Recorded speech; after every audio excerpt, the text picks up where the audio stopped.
What if I told you that somewhere on this planet, in a workshop far from Silicon Valley, a man built a car that doesn't need fuel, doesn't need charging, and could drive across continents without ever stopping for energy?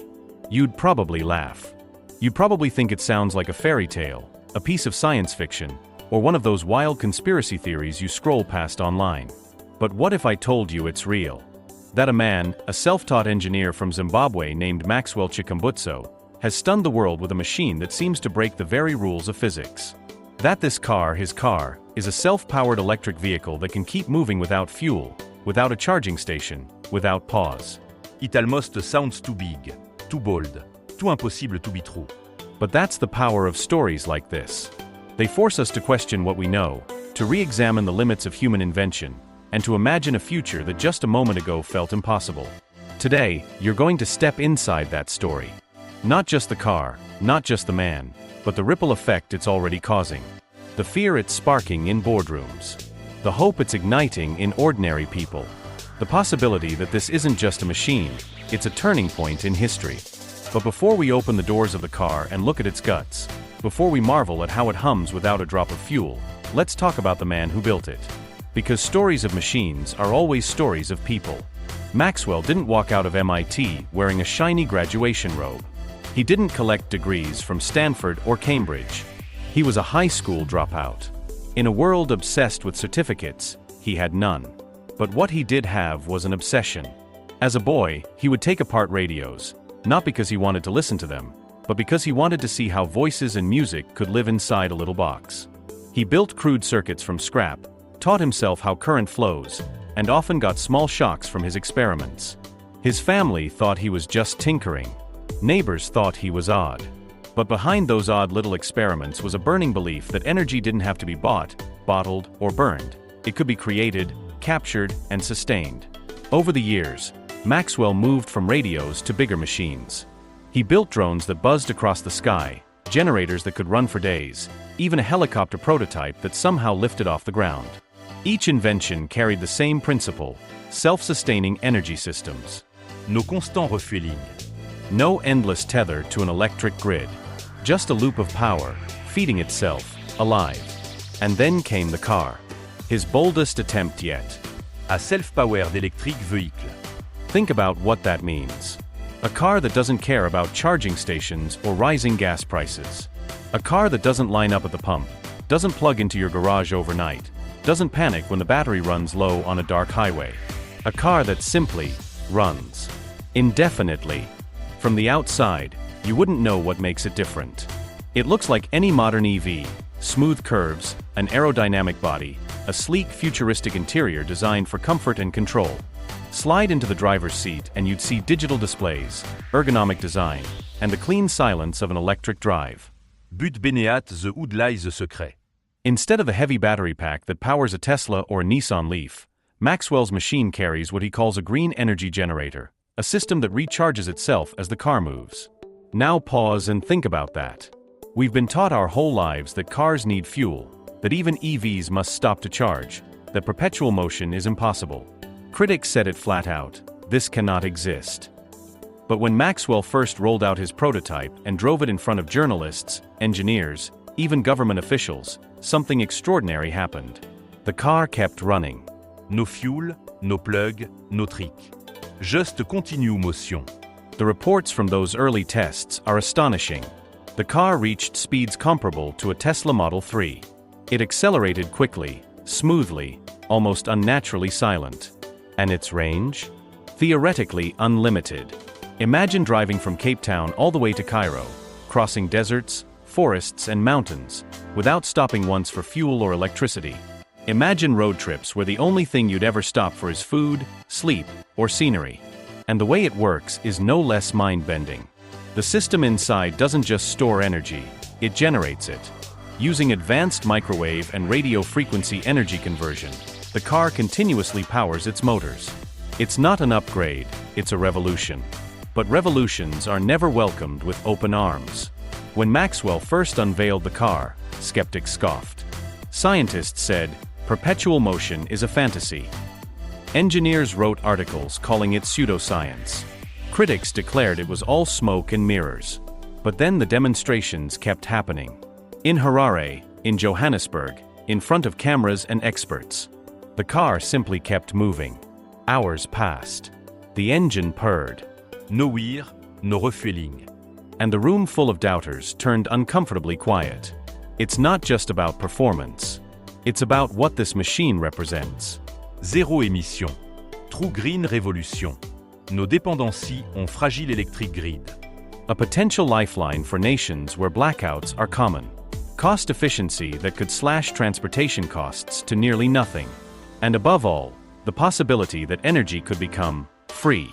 Imagine the implication. If this car scales, oil industries face disruption on a global scale. Charging networks built by billion-dollar companies might become obsolete. Battery manufacturers who dominate today's EV market could lose their monopoly. And most importantly, Africa, the birthplace of this technology, could suddenly find itself not as a consumer of innovation, but as its epicenter. But stories like this never unfold without resistance. And Maxwell's invention is already stirring powerful enemies. Oil magnates, terrified of losing billions. Governments wary of losing fuel taxes. Corporations that fear their EV investments will be wiped out. There have been smear campaigns, scientific reviews labeling it fake, even cyber attacks traced back to servers outside Africa, aimed at sabotaging Maxwell's lab. History teaches us that disruptive inventors rarely have an easy ride. Tesla himself faced it. So did countless others. Maxwell is no exception. Yet, the more they tried to bury the story, the more it spread. Online forums buzzed with debates. Was this real science or something entirely new? In the US, independent researchers demanded open testing. In Europe, climate activists championed Maxwell's car as a weapon against carbon dependency. In Asia, manufacturers speculated how quickly the technology could be mass-produced. But the loudest voices came from Africa itself. Ordinary people saw not just a car, but a symbol. Students, engineers, and garage inventors across the continent began experimenting, inspired by Maxwell's breakthrough. Social media swelled with the hashtag #AfricaDrivesItself. Videos of the prototype racked up millions of views. Suddenly, it wasn't just Maxwell's dream. It was a movement. And then came the moment that changed everything. Lagos, Nigeria. The streets were buzzing, not from traffic but from anticipation. Thousands lined the roadsides. They weren't waiting for a celebrity or a football match. They were waiting for cars. 200 sleek, black and silver self-powered EVs, rolling out in unison. The first fleet, the first true rollout.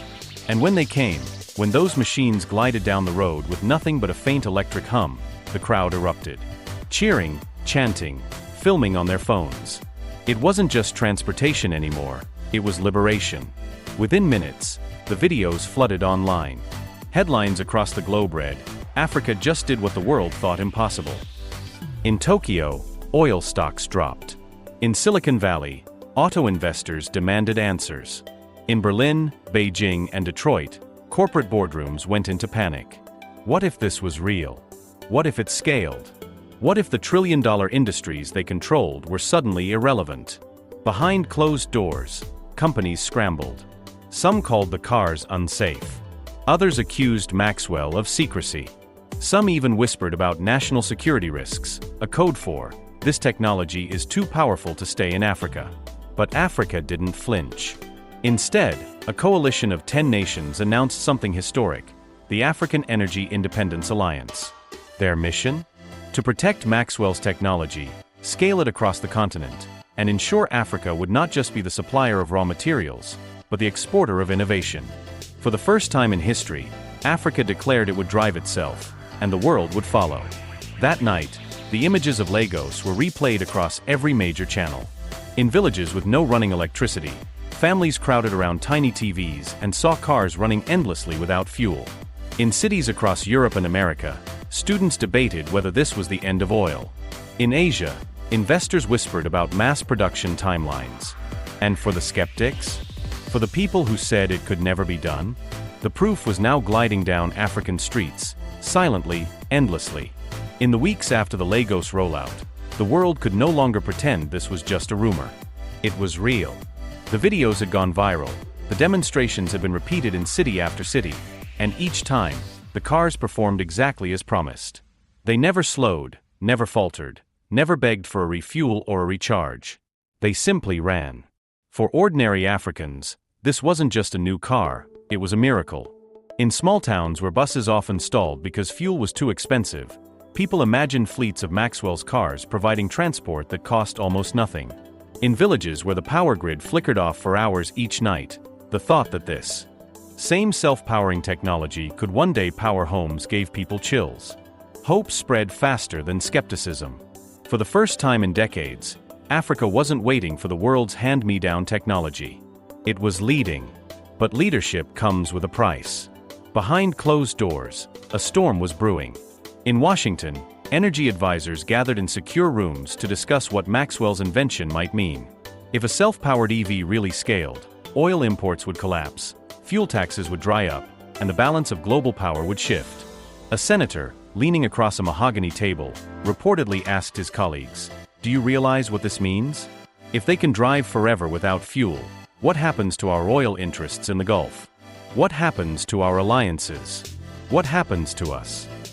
In London, corporate lobbyists were already drafting memos warning that Maxwell's machine posed an existential threat to European automotive companies. In Berlin, executives from major car makers demanded emergency meetings with their engineers. "If this is real, our entire electric strategy is dead in the water," one CEO told his board. And in Beijing, whispers suggested that state-backed investors were quietly reaching out to Maxwell's team with offers of partnership, offers worth billions, but always with the same catch: international patents, international control, African ideas owned by others. Maxwell, however, was not so easily swayed. He had seen this pattern before. Africa's diamonds, its oil, its rare earth minerals, all stripped from the soil, shipped abroad, and sold back at a price the people could never afford. This time, he vowed, things would be different. And he wasn't alone. A coalition of African leaders echoed the same message. The technology would stay on African soil, developed by African hands, for African futures. But saying no to the world's giants is never without consequence.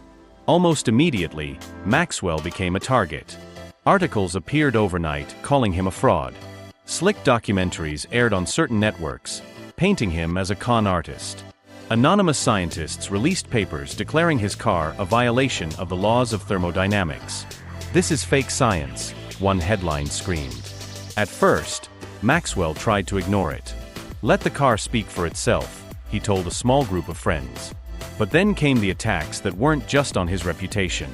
One morning, his lab computers went dark. Engineers tried to reboot them, only to find every file encrypted. A cyber attack, traced back to servers far outside Africa. The message was clear: someone didn't just want to discredit the car. They wanted to erase it. And yet, the people refused to let the story die. Students posted videos rebuilding small-scale models of Maxwell's energy system in their garages. Farmers shared stories of how, one day, tractors powered by this technology could plow their fields without a drop of diesel. On TikTok, teenagers posted songs about the forever car, their voices rising with pride. The hashtag #AfricaDrives itself spread into every corner of the internet. Then came a moment that shook even the hardest skeptics. A convoy of Maxwell's cars set out on a journey from Johannesburg to Nairobi, a grueling 2,500-mile drive across varied terrain. Journalists were invited. Skeptics were invited. Even engineers from foreign automakers were invited. Cameras followed every turn of the wheels. Day after day, mile after mile, the cars glided forward. Dust storms, heavy rains, steep mountain passes, none of it stopped them. Not once did a cable plug in. Not once did a fuel cap twist open.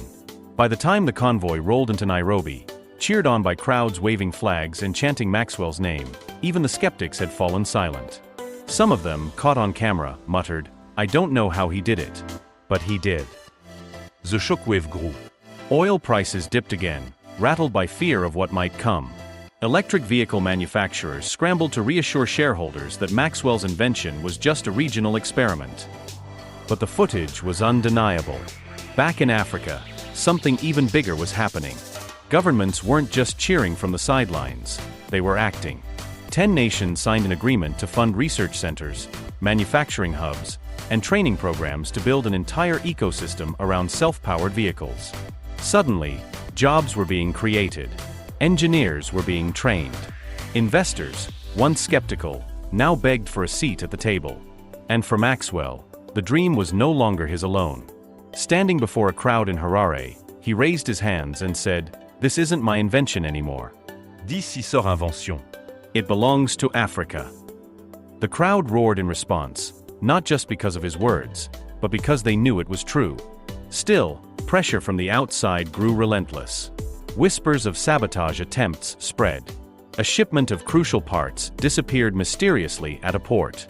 International banks hesitated to process payments for Maxwell's company, citing compliance concerns. A few of his closest colleagues warned him, "They're not just going to let this happen. Be careful." Maxwell smiled wearily. "I've been careful all my life," he said. "Now it's time to be bold." The boldness came to life again in Lagos, where another rollout made history. This time, it wasn't 200 cars, it was 1,000. 1,000 silent, gleaming machines sliding through the streets, their headlights cutting through the night like beacons of change. Crowds swelled. Music blared. Dancers filled the intersections. It wasn't just a product launch, it was a festival, a declaration that Africa was no longer waiting for permission. Television anchors across the globe struggled to find words. "This could be the end of the oil age," one said. "This could be the most disruptive technology of the century," said another. In Tokyo, one analyst remarked, "If this scales, it's not just cars. It's planes. It's ships. It's everything." And deep down, everyone knew he was right. In villages across Kenya, families whispered about a future where lights never went out. In sprawling South African townships, workers dreamed of cheaper commutes that didn't eat up half their wages. In Nigeria, entrepreneurs imagined entire industries sprouting up around the new technology. The hope was contagious, unstoppable. Meanwhile, in distant boardrooms, panic grew. A petroleum executive, pacing back and forth, slammed his fist on the table and shouted, "If they really pull this off, we're finished." Do you hear me? Finished. An automaker in Europe looked out at his design team and said grimly, "We've been building the wrong future." The clash was inevitable, a continent finding its voice versus a world terrified of losing control. And Maxwell, a once unknown dropout tinkering with radios, had become the face of that clash. Yet through it all, he remained remarkably calm. "This isn't about me," he said quietly during an interview. "It's about all of us realizing that limits only exist until someone dares to cross them." And as he spoke, his cars kept rolling.